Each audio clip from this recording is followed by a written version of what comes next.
Namo tassa bhagavato arahato samma sambuddhassa. Namo tassa bhagavato arahato samma sambuddhassa. Namo tassa bhagavato arahato samma sambuddhassa. Buddham dhammam sangham namasami.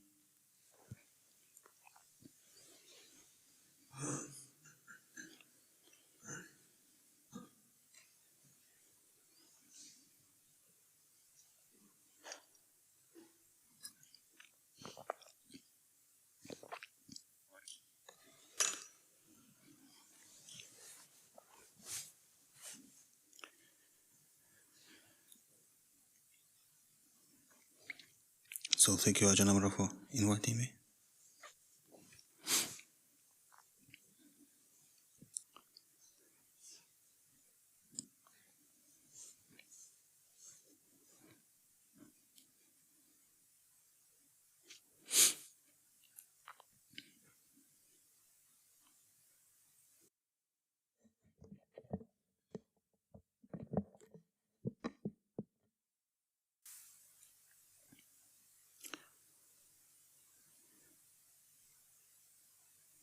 So we have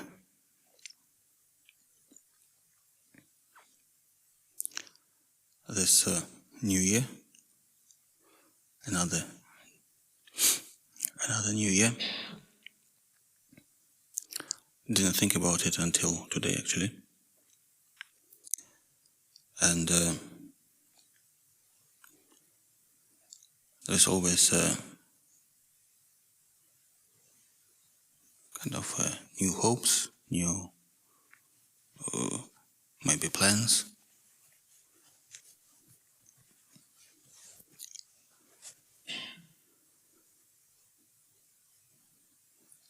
In the personal life and maybe globally. So we tend to look to the future,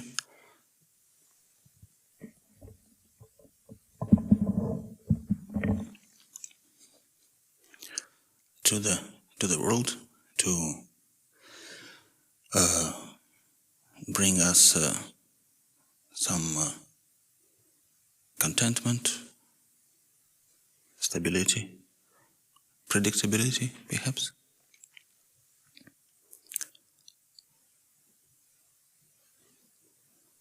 And what the Buddha is pointing at is that the world, the beginning of the world, the end of the world, is all here, in this body, in this experience. Not in the future, but now. Not somewhere else, but here.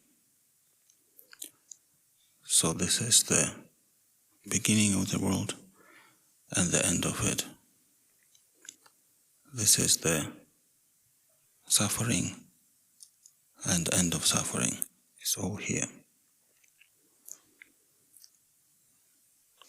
The beginning of suffering, the cause of suffering, and the end of suffering is here and now.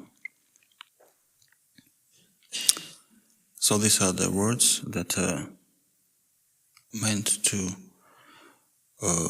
point at our experience, something that is happening to us. So it's not meant to be as a concept, intellectual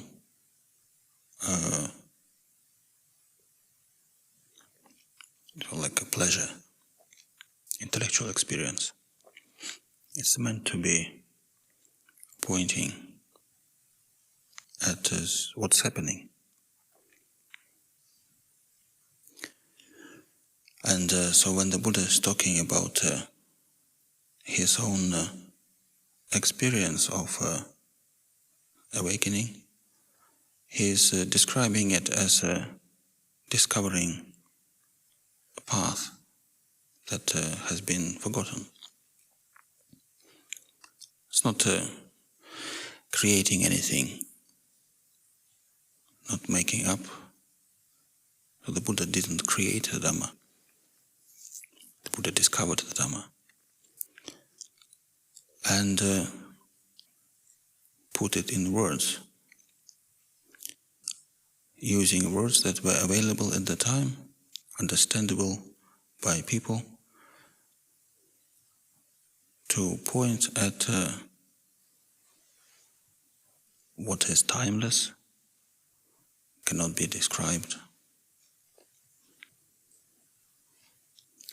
And so it has been the path to the end of suffering, has been before and will be in the future, whether we know it or not, whether we know about it, whether we have, whether we believe it or not. It's there. And there means here and now.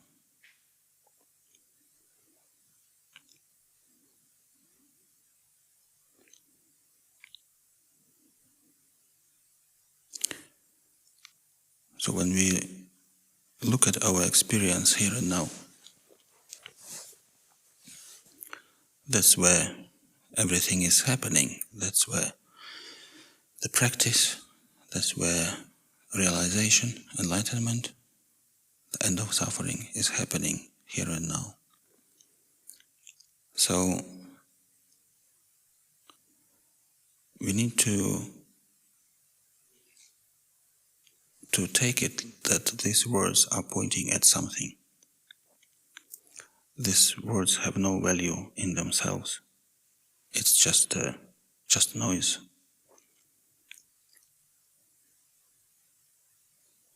So we need to look at what they are pointing at.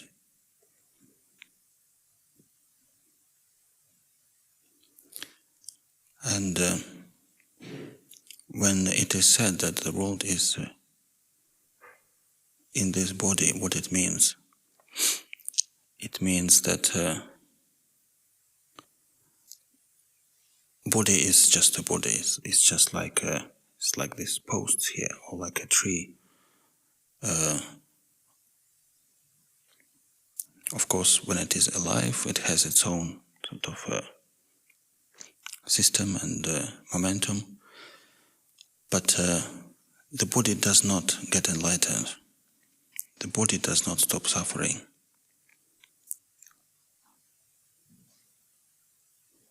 So the discomforts and pains, it's all just a part of existence of the body. So if we are looking for the end of suffering as the end of physical pain, we are going to be disappointed, because it doesn't matter how much we try, sooner or later it will catch up with us. Even, we can live in quite a safe place and have a healthy diet and safe environment, regular exercise, medical checkups, and all the rest of it. So our life can be comfortable.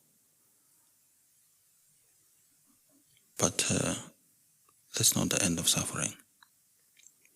It's a temporary situation. It's like a bubble, soap bubble floating in the air. It's a temporary situation.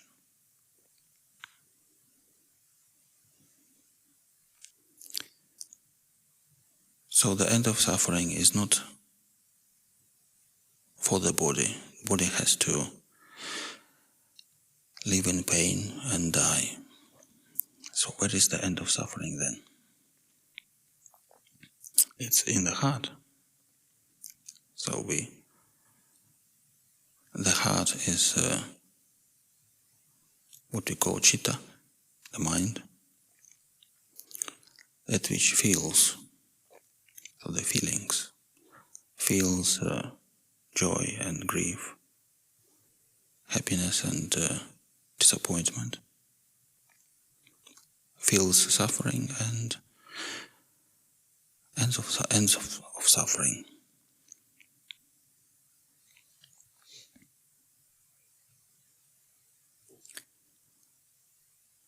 So that's where it begins and that's where it ends. So that's where the world begins and that's where the world ends. What we call the mind, heart and mind. And it begins with belief. We believe this to be this and that. It begins with learning, acquiring memories, and then memories are put together into a structure. And then we believe this structure to be real.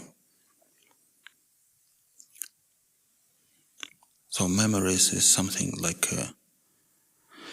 a food for the mind, that what the mind lives on and creates its world.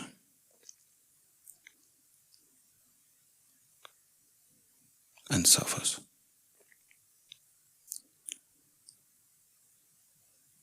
And belief is what keeps it together.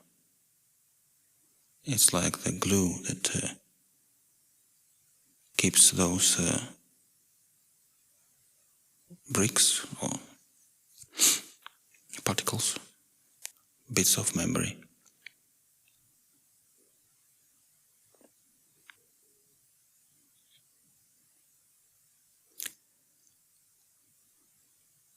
There are different words for belief: faith, trust.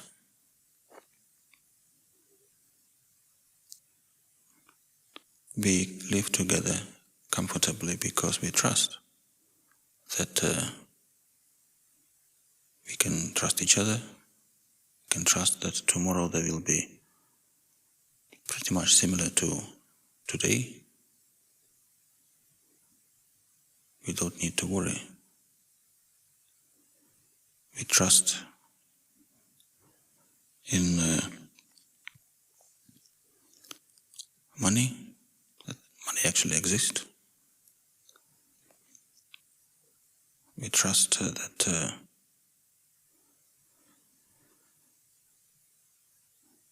basically that's what keeps humanity operating.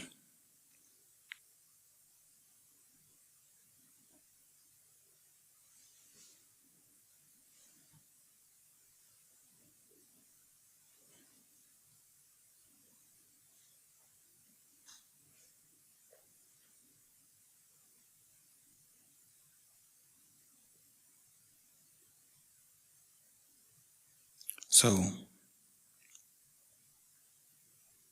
you can say what's wrong with that?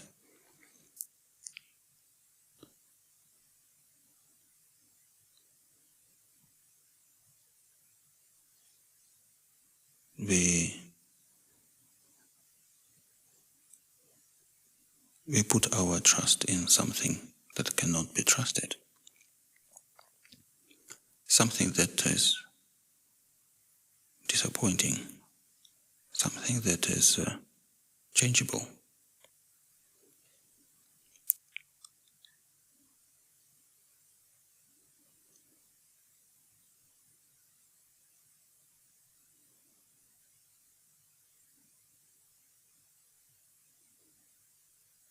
There is some satisfaction, some contentment, some certainty, but at the end it doesn't last.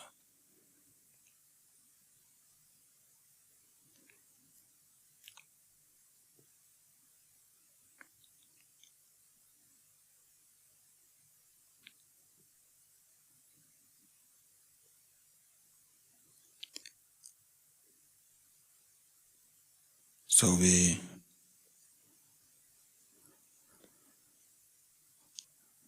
lose what we become accustomed to.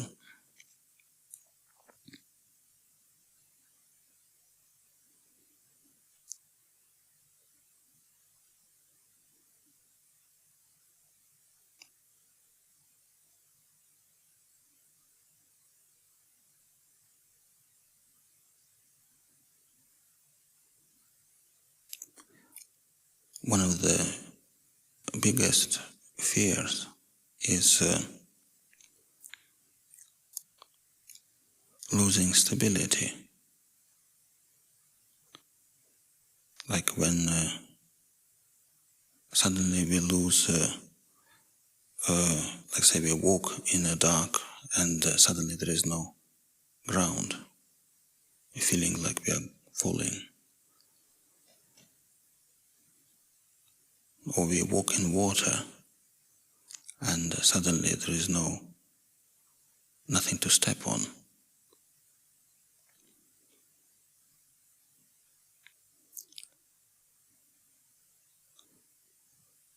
Losing support.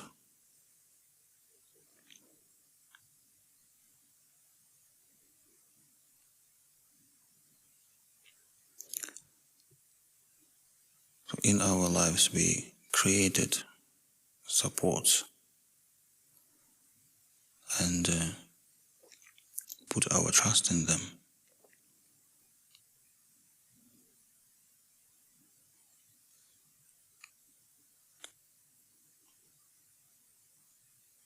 Kind of knowing really that they need constant attention and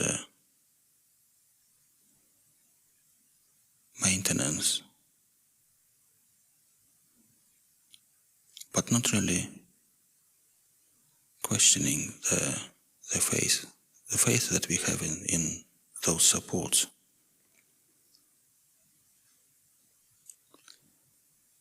And so when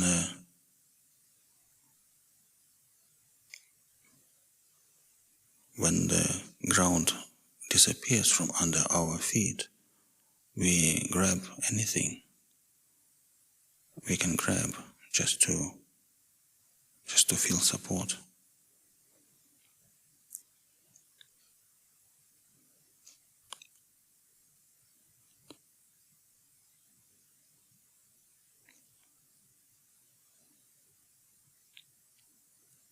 So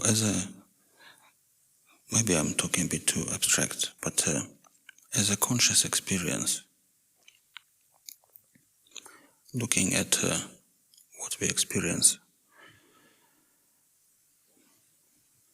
other than sounds and objects, and basically what's a kind of food for the mind. What we experience is thoughts, the world that is created within this mind. And held together by belief in it.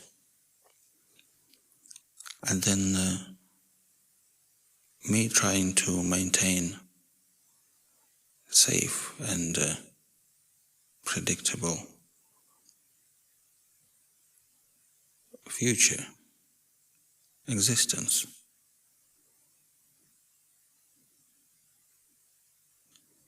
And then suffering is something that kind of is like lingering in the background, like always like a shadow of a tree or something. It never quite goes away. Sometimes it's larger, sometimes it's smaller. And we can choose to ignore it, but sooner or later it will catch up with us.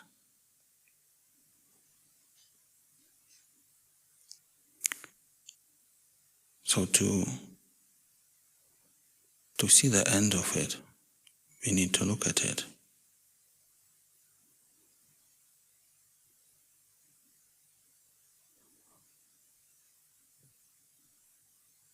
Look at how it is created, where it comes from. And it is said that it's within this body and mind.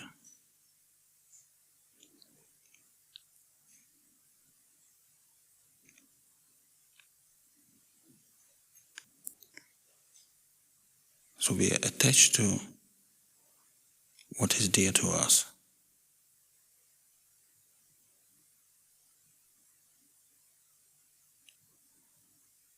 And experience stress, experience tension.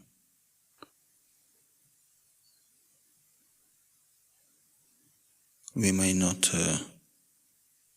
see the cause of it, but just looking at the tension, the stress in the body, the clenched fist that is there.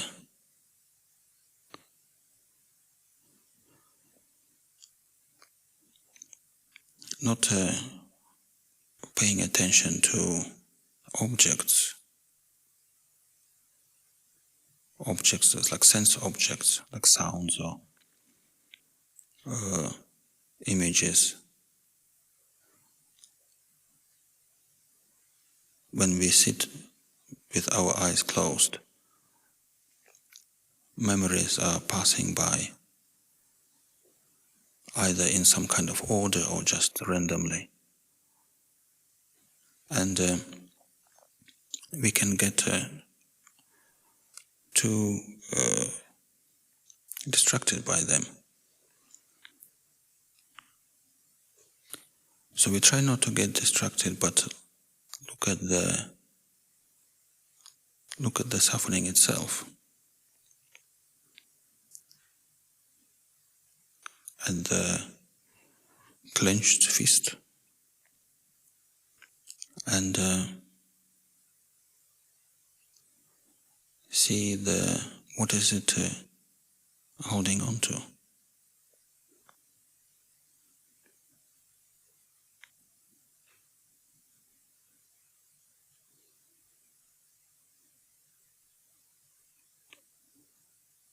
That which is dear to us, something that we give value to. So it's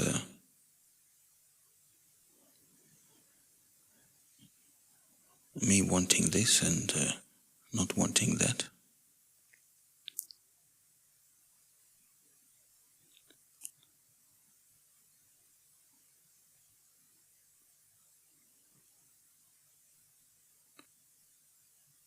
Wanting my plans to materialize and my fears not to materialize.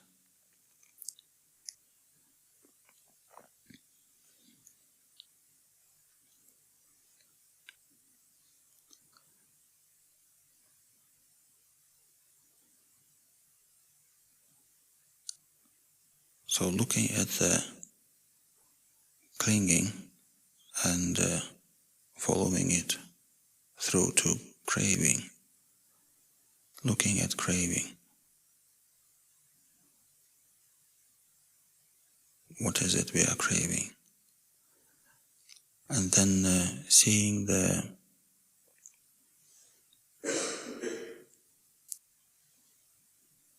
artificial nature of what we are craving. Something that we created as desirable from thoughts and memories, given value by belief.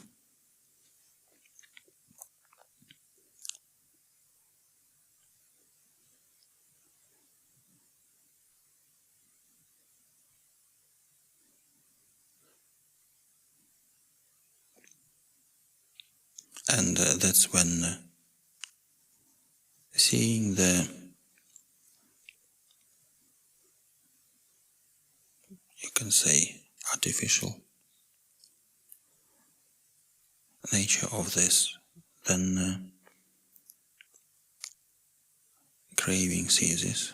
When craving ceases, clinging is released.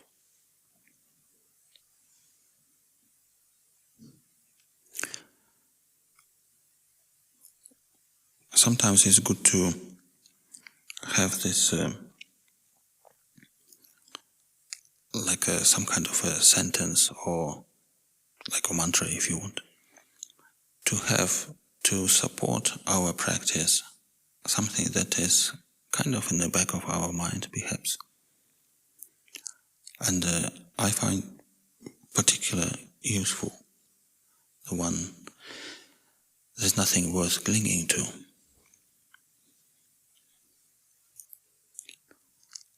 As a reminder, the reminder that perhaps I'm clinging to something.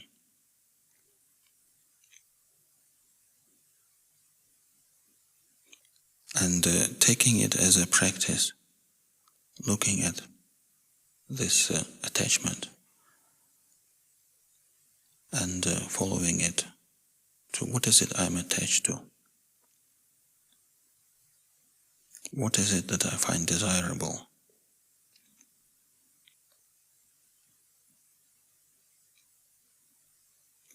And then seeing the artificial nature of it, the nature which is it's like a sandcastle, something that everybody agrees maybe that it's good, valuable, but in itself it has no value.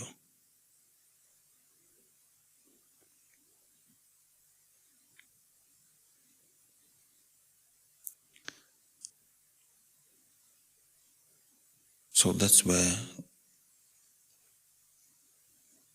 it ends, really. There's nothing else. It maybe doesn't sound like much, but sometimes we think of, say, enlightenment, what the Buddha's enlightenment is. He describes it as just seeing things as they are.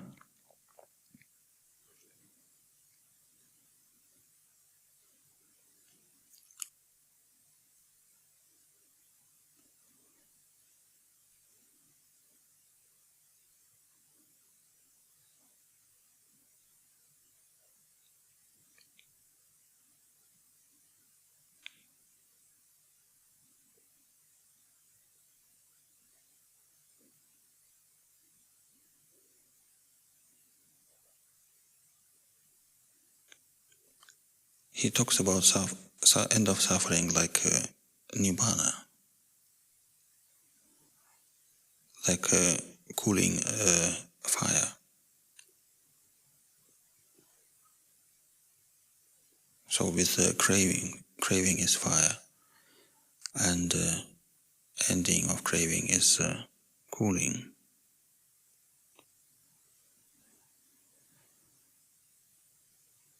We sometimes may look for nibbana as some kind of experience, some kind of thing, an object.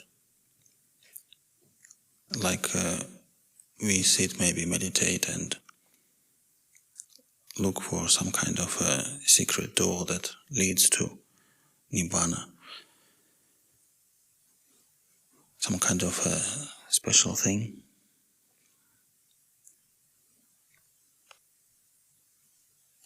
But he is pointing at it as end of craving, something that we found desirable, we see as not desirable, something we being attached to, we are not attached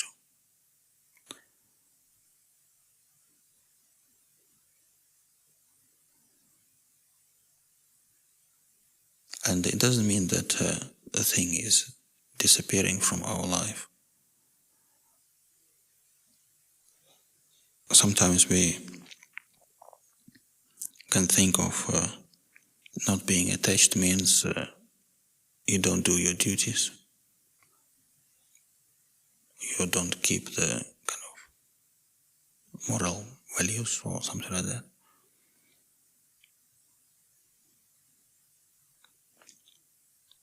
So that's a wrong way of looking at it. Not being attached doesn't mean that we don't see value in goodness, in discipline. If we think that not being attached means, it can sometimes seems like I can do anything, I'm not attached to anything.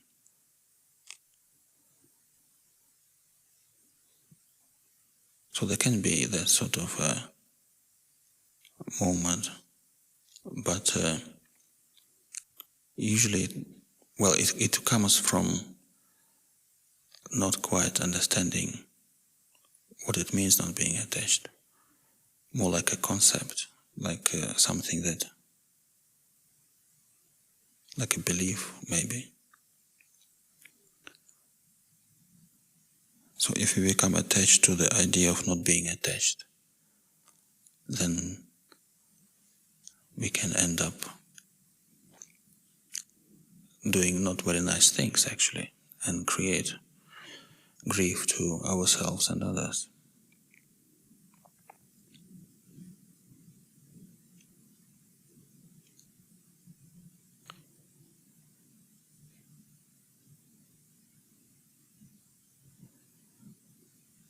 When people talk about their families or duties they have,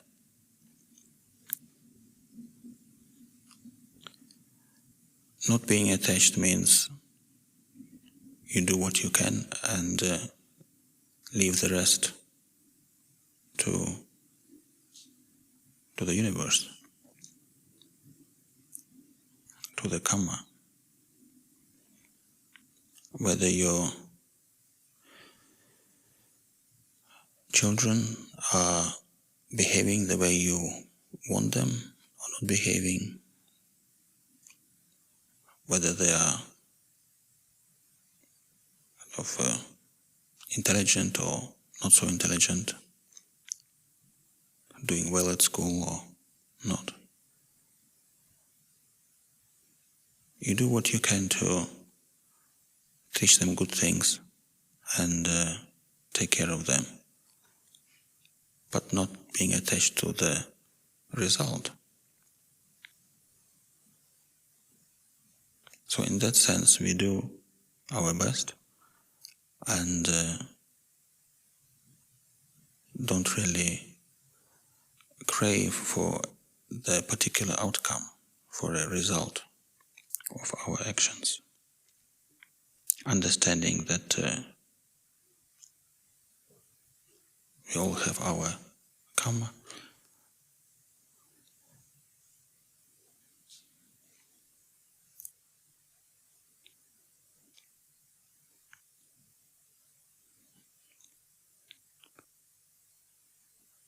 So when we talk about love, we not talk about love as an attachment, but love as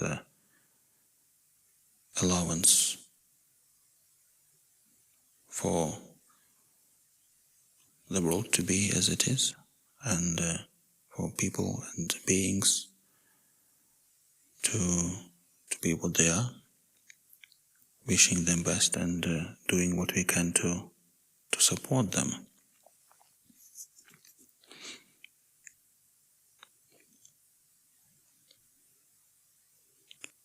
Without craving for a particular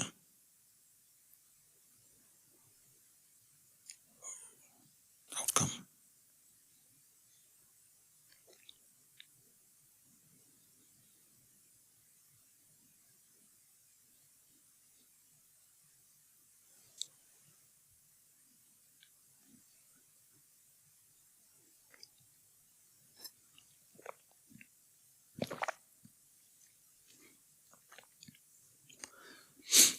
So as a conscious experience of the here and now,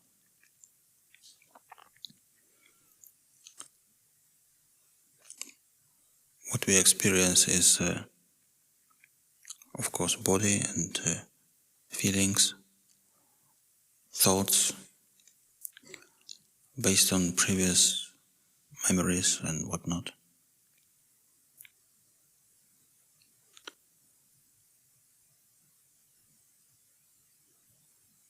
When we see that there is a clenched fist in our consciousness, we look at it. What is it I'm attached to? What is it I'm holding on to? Just being with it.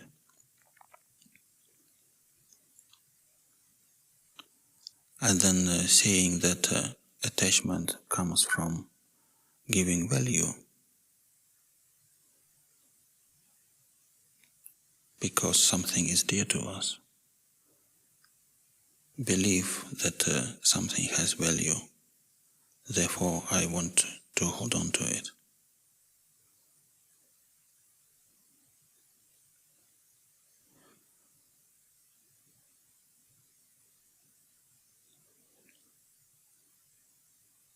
Why do we give value to our experience, to our beliefs and ideas? Because we take it as being mine. This is my opportunity to speak to. This is my, I don't know.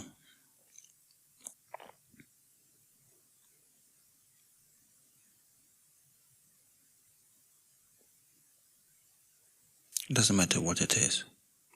If it is mine, it's dear to me. I'm holding on to it.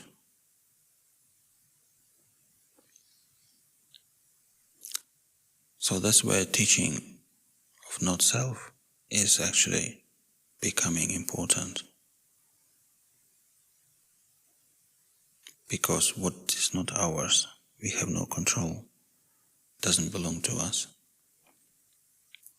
It's foolish to try to hold on to it. We don't even need to explain it to ourselves. It's instant. When I understand this is not mine, there is no craving for it.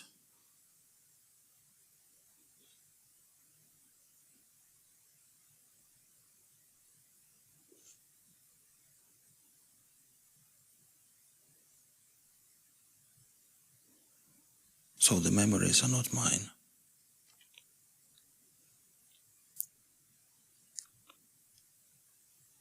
The world that I created is not mine.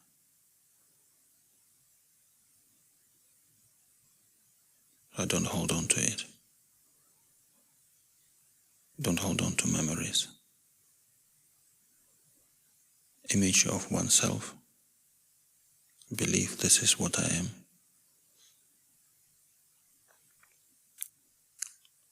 The awareness itself, that which knows, is not me, is not mine. Not holding on to it.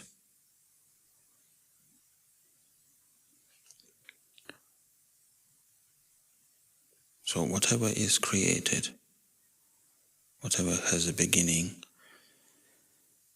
has an end, and is not me. Whatever is what is not created, what is not impermanent, is also not me. So there is nothing worth holding on to. Whether it's temporary or permanent, whether it is suffering or end of suffering.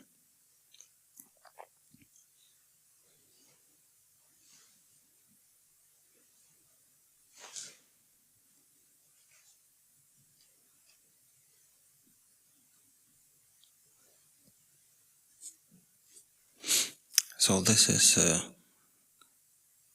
one's conscious experience. And then hopefully it is becomes translated into our actions and attitude or belief, you can say.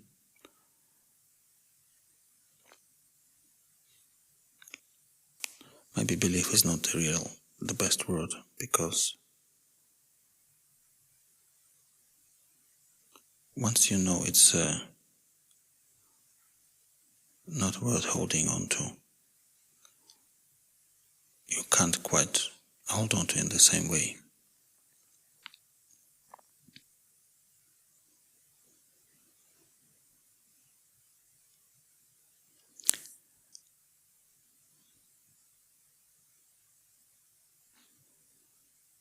So I would like to invite you to look at your practice in that way, and not simply trying to make your mind peaceful, which has its value, but it's just like making oneself comfortable, like creating conditions and being comfortable.